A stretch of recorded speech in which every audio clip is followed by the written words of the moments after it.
Hey dudes, today we're going to be doing a team training segment. We're going to be starting out with some upper body training. So get ready, because you're about to get buff. All right, so I'm here with Ian. Is this your first time in the gym, Ian? Yeah. It is? For how long? For how long? Yeah. For first time ever. First time ever, okay, that's perfect. So we are starting from scratch here, which is actually great, because now it's like a sponge and it's ready to soak up all the water, or all the information that we're going to throw at him. We're going to start off with some pull downs, because this is an upper body program right here. So we're going to focus just on his upper body, start with pull downs, get that lat strength up, and then hopefully in the future he's going to start doing pull-ups, all upper body. But first, we got to start with the bare essentials. Okay, so now we're going to get adjustment right on the bench, so go ahead and sit facing me, knees under the pad. So what you want to do is you want to be nice and anchored in. So when you grab that weight, you can pull all with the lats. You don't have to worry about your lower body coming up or down. So does that feel about comfortable? Yeah. And let's scoot actually your upper body a little bit farther in, or lower body. There we go. Perfect. And we're going to start out with a nice light weight, because we want to get that proper form. So even if it feels too light, and it's going to feel like you want to do some momentum in there, we're going to actually just control it with the muscles, even though it feels a little light. Okay. So we're going to bring it down. You want to get a nice overhand wide grip, so bring it all the way out, wider than shoulder, right there. Perfect, good. So let the weight kind of pull on you. It's gonna get a nice stretch in the lats. Pull it straight down to the upper chest, right past the chin, and then pull it back up. Up, up, up. Get a nice stretch. Good, bring it down. Pull the shoulders back and down. Good, right there, and then right back up. Nice control. Good, pull it down, squeeze, and then stand up, stretch. Good, use the lats, pulling it down. Squeeze, good, and watch the shoulder. Okay, good. Okay, pull it down, pull the shoulders down, squeeze those traps together. Right, good, and all the way back up. Good, I'm gonna grab the weight. Awesome. Okay, so here's some tricks and tips you wanna do. So when you're doing this exercise and you want to pull the weight, a lot of times your shoulders wanna stay in that position, so it's gonna be your arms are doing it. See how my shoulders aren't even moving? They're kind of pulled forward, and it's actually my scapula, my shoulder blades, or pronated this way. So what you want to do is you want to retract it back. So as you're pulling down, you want to pull them down here and retract the shoulders back. So you're just pulling it back. So you're going to pull your chest up, pulling the shoulders down, and squeezing the shoulder blades back together. So I'm going to go a little bit lighter, so that way you don't even have to worry about the weight at all. And all you have to do is focus on the form itself. So I'm going to bring it down, same hand grip, good. So pull the shoulders. Yep, so we're actually coming to the front still. Yep. There we go, yeah, that's okay. Good, right there. Okay, now squeeze my fingers, you bring it down. Squeeze and back, chest up, excellent. See the difference? Nice stretch, pull it down, chest up, squeeze. Good, yeah. See those shoulders, yep, pull it down, shoulders drop, squeeze. Good, right to the upper chest. Yep, bring it down, squeeze those shoulder blades back. Excellent, good. So now it's the lats working right in here. Pull it down and squeeze. Good, nice and slow on the way up. Okay, got it? Awesome. You just completed the lat pull down. Let's move on. Okay, and now we're onto the bench press. So to build that big chest, number one exercise is gonna be the bench press. And of course in school, right? High school, people are gonna be, how much can you bench? Yeah. That's like the number one question. So now you're gonna be able to do, not only can I bench a lot, I can do it in proper form. And that's the most important thing is, right? So you ready for this? Yep. Okay, so you can be lying flat. Good, yep. And you want to make sure those hips are nice and solid, right to the bench. You want your feet a little wider, right there, flat on the floor. Keep them nice and flat, so it's going to stabilize you. So you're going to grab it slightly outside shoulder, just like so. Good. So when you lower the bar, your forearms are going to be vertical to the floor as you're pushing up. So you get that nice straight up push right through the arms. So let's unrack it, and you can bring it right down to your sternum, keeping the elbows a little tight, and then push straight through. Up, good. Nice and slow on the way down, and then push up. Good, that's it. Down, up, good, nice and slow, control, down to the sternum, push straight through, good, yeah. And up, good, yeah. So it's again, that nice vertical motion, that's it. Good, keep it going. Perfect. The shortest distance to a destination is what? A straight line. Yeah. That's it, good. All right, we're gonna stop there, perfect. All right, now that you got a little bit of warm up, you got a good feeling. How'd it feel? Good. It's pretty easy, yeah. Pretty solid. So we're gonna add some weight on here. So that way you get a little struggle, but that's what it's gonna take. So as you add that weight on there, it's gonna put more stress on those fibers, and that's what's gonna force them to grow, because they gotta get stronger, because you're actually making them get stronger. Okay, let's do it. Because what happens is sometimes, obviously, beginning out, the instabilities are still in the muscle. So when you're pushing, you can feel like once it's kind of a struggle here. So adding these clips on sometimes helps with that. So that way you don't have to worry about the weight slipping off is one side's kind of pushing more than the other. So a lot of people when they're first starting out, it's like, well, what's the problem? Is one side charging? It's not necessarily true. It's just your body is learning how to fire the muscles. So it's like the fibers aren't really sure how to fire, right? So as you progress and as you do it, the fibers actually learn from the brain on how to fire correctly all at the same time to get a nice push forward. So even though if it doesn't feel that solid, don't worry about it because as you progress, it's gonna get better and better. Okay, ready? Okay, good. Line's here, right outside, touching my finger, this one? This my finger? Right there, good. Okay, I'm gonna give you a little lift off. Let me know when you're ready, good? Yep. And down, push straight through, up, good. Remember, a little lower on the chest, more to the sternum. Good, more to the sternum, right here. That's it, now push right there, good. Nice and slow, control, and up. Good. Slow, down, and then push straight up, up, up, up. That's all you, good. Yep, one more, ready? And up. Good, now let's rack it. Excellent. You ready to move on? Yeah. All right, let's do it. So what you wanna do is make your whole body solid.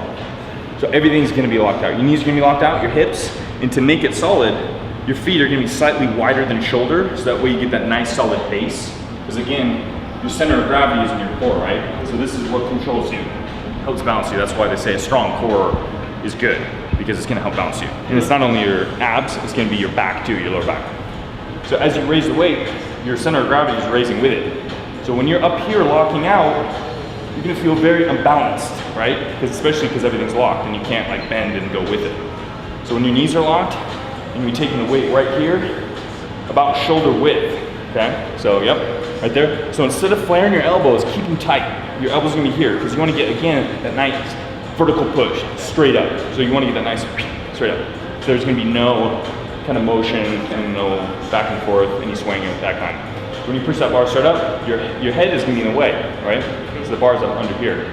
So move your head back slightly, push straight up, and then push your head through as the bar passes. Keep your chin up. So don't push it here, just keep your chin up and push through. And again, the shoulders are gonna be pulling back slightly. Just walk it out. Walk, just like that, full walk. Good, and you're gonna squeeze the traps. Yeah. Okay, so we're gonna throw the bar on, we're gonna see how you feel. Go ahead and face, sometimes it's easy to look in the mirror, so you can almost judge your form by seeing yourself. I'm gonna give you the bar. So good, feet position good, right there. Okay, so I'm gonna give you the bar here. Go right to the chest, right there. Shoulders tight, let's go a little closer. Right there, good, okay. Knees locked, hips solid, straight push, move the head out of the way slightly, and then push the head through. Nice squeeze in the traps, good. Remember, use the core, now bring it down, nice and slow. Good, right there, good. Bring it up, straight up, push through, squeeze. Good, nice and slow on the way down. Excellent. Good, yep. Straight up, push, squeeze. Nice and slow on the way down. Good. It's gonna be all on the shoulders. Everything locked. Push the shoulders, squeeze, traps together, stabilize. Nice and slow on the way down. Let's get two more, just like that. That's it. Lock. Nice and slow on the way down. Good. One more, one more. Up, up, up. Squeeze, lock. Nice and slow. Perfect. Good. Nice. It's all right. Okay, Ian. With a lot of the compound exercises out of the way, we're gonna move on to isolation exercises. The difference between compound movements and isolation movements are gonna be compound movements are the use of more than one joint in the body. So let's say with lat pull downs that you started with, it's gonna be the shoulder, it's gonna be the elbow, it's gonna be a little bit in the wrist. With bench press, same thing, it's gonna be shoulder, elbow movement. With the tricep extensions that we're about to do, it's gonna be isolating the tricep, it's gonna be isolation exercise because it's just the extension in the elbow joint, right? So it's just that one extension, that one move.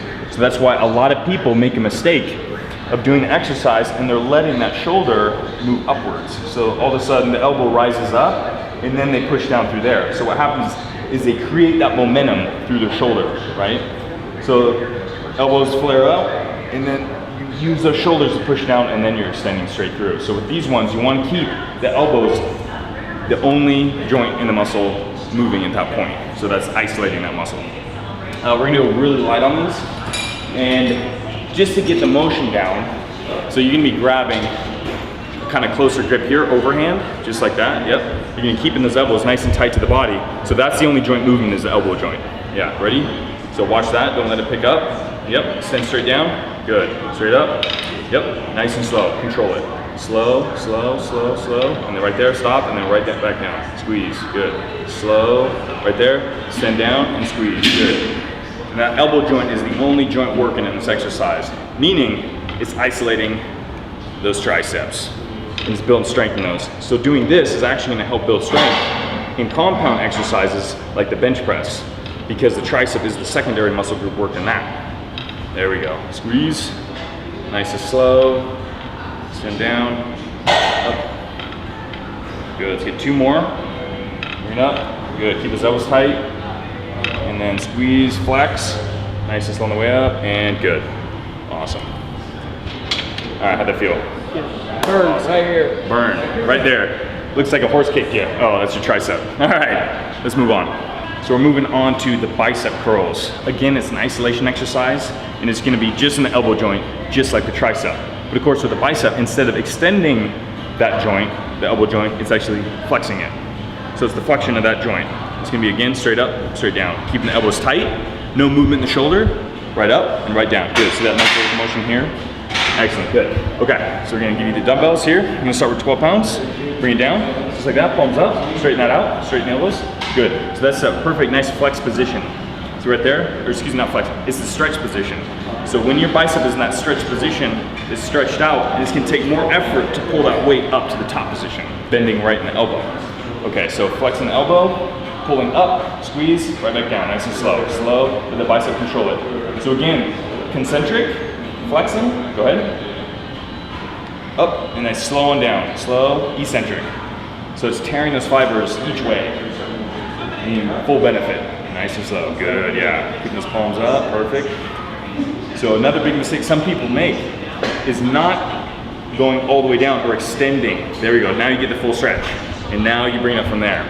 So from that full stretch all the way down, the bicep has to work harder to get that weight up to the top position. There we go. Bring it down, full stretch in the biceps, good. Now nice and slow, bring it up. Squeeze, nice and slow on the way down. Good, biceps working, it's working over lower down. It's not used to this. There we go, yeah. Slow. These sleeves aren't gonna be fitting you for much longer. That's what you always gotta be thinking, visualize. Yeah, there we go, stretch, bring it up. Nice and slow on the way down. Excellent, good. That, the bicep curl, nice and simple, right? Have to be. You just keep it really simple, and that's what, of course, me and Hudson are all about, is keeping it as simple as you can. Not where you have to overload your mind, and all of a sudden you're kind of thinking about this and thinking about that, and then you're like, well, shoot, I'm now demotivated. I don't even want to be here because I have so much on my mind. I can't even concentrate on the damn movement. So when you keep it simple, and all of a sudden you program your brain to fire the muscles like correctly, then you just come in here, it's the matter of just pushing as much weight as you can, the proper form, bring that nutrition in, and then all of a sudden, building a buff dude physique. Yeah. All right, we're gonna do some shrugs. So it's gonna work on those traps. The good thing about the traps is they're a huge muscle group. A lot of times people think the traps are just here and here. They're actually, this is just the upper traps right here. Then you get the middle traps, and then you get the lower traps that run right along the spine. So to build those traps, you can build a lot of strength in the back too. Not only for, it's gonna help pretty much stabilize the shoulder joint, but it's also gonna help obviously with that nice look to the back. So we're gonna do some shrugs, which are really simple. Okay. So again, a lot of times people wanna go heavy right away. They want to grab the heaviest weight and be like, oh, heavyweight equals big muscles. But they're not doing it right. And then all of a sudden the muscles aren't growing because of it. And then they get upset because nothing's happening, and then they stop working out, and then they get no results. So with this one, we're gonna go a little lighter, make sure you get that proper form, make sure those muscles benefit as much as they can. So one thing is, don't roll it. A lot of people wanna roll it, it's put too much pressure on the spine, actually could injure you. So you wanna just bring those, imagine you're bringing your shoulders to your ears, right there. So just come up as much as you can, get a squeeze, and don't bend the elbows, so just straight up. Get a nice squeeze, flex, and then bring it down, good. Slow squeeze, flex the muscle, bring it down nice and slow, good. You wanna get a nice burn in these. We're gonna try to hit higher repetitions with these, about 20 reps. At least starting out here, get that nice burn, get that nice muscle activation. Squeeze. So this exercise is really gonna concentrate a little bit more on the upper traps, but that's okay, because there's some exercises that even lat pull downs are gonna hit the traps as well. But again, this is isolating that muscle right here. Squeeze, bring it down nice and slow. Good, bring it up, squeeze, that's it. Come up as high as you can. And let's get a slight hold at the top too. So bring it up, squeeze, hold, and then slow on the way down. That's it, good. Yep, to get that nice tempo, you almost get a nice groove going, right? To get that nice 1 count, 2 count, down, 1 count, 2 count, good. Up, squeeze, and then down, nice and slow, good. Let's keep it going, squeeze, and good. We're gonna stop there, perfect. You go ahead and drop those. Nice, how'd that feel? It's hard. Yeah, it's hard. A little harder. But again, it's kind of like, it's a short movement, but yeah, it's gonna be difficult, obviously, the amount of weight you're doing. And now you can progress. A lot of times, let's say you have a hard time with your grip. Yeah. Sometimes. So you gotta work up your grip, and these are gonna help with that. So obviously, the more you use your grip, the more it's gonna grow, and the more strength is gonna come through. If you have a difficult time with grip, sometimes you just use straps. So that way, you don't want your grip to kind of hold you back, but you never want to neglect your grip either. Because a lot of times people go, well, my grip, and they'll use straps like their whole career, like them in the gym. But then their grip suffers because then they can never do without straps. So now that you want to try to work through, so let's say even your forearms start burning out before your traps do on an exercise. Try to work through it as much as you can, even if you have to just drop the weights because your grip's good. That's gonna build strength in that grip in those forearms. That way, all of a sudden now, you don't even have to worry about your grips. Years later, and your traps reap all the benefits after that. Yeah, so it's that nice slow progression. Okay, question. Now we're gonna answer this for Ian. So how often do I need to come in and do this workout? Okay, so since this is an upper body workout, it's depending on, obviously, training specificity or what you want to build. So if it's your goal to build a big upper body, obviously you want to concentrate on your body a little bit more at this time. So you're going to be coming in 3 days a week, Monday, Wednesday, Friday, concentrating on your upper body. But what you want to do is not neglect your lower body. Even, let's say my legs are okay, I feel good with them, I don't really need to build them too much, but you still want to work them out because obviously you never want your upper body to outshine your lower body. So you still want to do your lower body a couple times a week, make sure you're getting those heavy squats or heavy deadlifts, because what happens is doing your lower body is going to help increase your upper body look as well, right? So 3 days a week, hitting it nice and hard, just starting out, continue this program for around a month, maybe a little bit more, and then slowly switch up the program, adding a little extra lifts in, a little extra volumes, more sets, more reps, more weight. Again, it's always changing up, making sure that body's kind of guessing, and also keeps it interesting for you too, right? So you come to the gym, you're not bored with the same exercise, you're like, well, God, I've done this like 100 times, what do I do now? So, I mean, the slight change can add all the difference in the world. Instead of doing barbell presses, you can do dumbbell presses. Instead of doing flat bench, you can do incline. So again, you always kind of want to keep track of the muscle, how it's growing, how it's progressing, and how the strength is progressing. So let's say your lower muscles and your fibers in your chest are growing a little faster in your upper chest. What you want to do is now concentrate on the incline bench, which is going to concentrate more on the upper fibers of the chest, the clavicular portion. So it's always that, that's what keeps it so interesting, is you always kind of track everything. You can take before and after pictures, so you take pictures of yourself now, you track your progression through that. You do either weight, body fat percentage, obviously you don't really have to worry about that, but measurements, your arm measurements, shoulder, chest, legs, and so then when you work through the program, you can always log it and say, years later, look back and be like, God damn, yeah, I mean, I made some major gains. So that's the most important thing. Again, keep it simple. All right. Awesome, man, good job. Cool. But this is, you're actually not bending your knees. You're gonna keep the knees pretty stationary. So you're gonna be slightly bent, but you're gonna lock them out in that position. And then you're gonna take the bars, or in this case, the dumbbells starting out, and you're just gonna keep it here, and you're gonna pull it up from that motion, hinging back. So your hips, pushing them back, hips are gonna be flexing to bring the weight down, and then you're gonna be extending the hips forward, just like so.